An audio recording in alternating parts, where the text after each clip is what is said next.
Sveiki! Nacionalinis miškasodis jau tradicija tapęs renginys. Šiais metais jis sulaukė ir nemažai kritikos. Kodėl? Miškasodis juk pirmiausia reikalingas ten, kur neseniai buvo plinai iškirstas miškas. Tad miškasodžiui prilipinama kirtimų, o ne miško atkūrimo etiketė. Juk iš tiesų savaime džėlės miškas ir sveikesnis, ir atsparesnis klimato kaitai ir kentėjams. Jame daugiau rūšių, jame nebus pažeista miško paklotė atsodinant mišką ir jį ariant.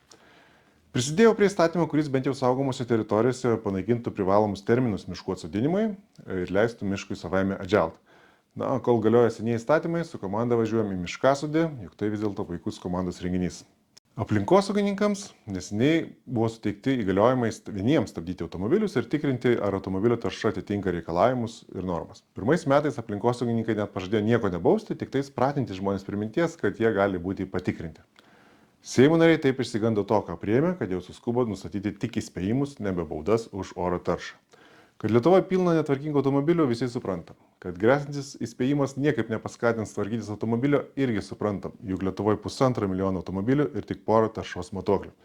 Todėl tikimybė būti įspėtam, o to labiau nubaustam, tiesiog niekinė. Jau net nekalbu, kad pagal galiojančias tvarkas visą laiką galima susimokėti pusę minimalios baudos, o tai būtų kelios dešimtis eurų.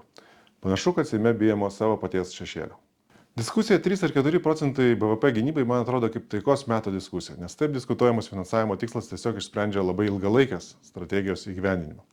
Diskusija apie tai, kokie mokesčiai turi finansuoti, yra labiau socialinio teisingumo diskusija, juk surenkami mokesčiai galų gale gali netitikti planų, mokesčių padidinimas gali net paskatinti jų vengti, tad tiesioginio ryšio tarp mokesčių ir gynybos, kaip bandoma pateikti, man atrodo nėra.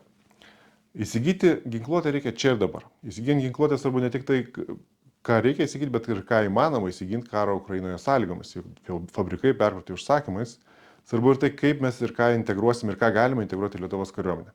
Ginant tai, ką sukūrėme per 30 metų, negalime sau leisti ilgai diskutuoti mėnesius, kokius mokesčius įvesime.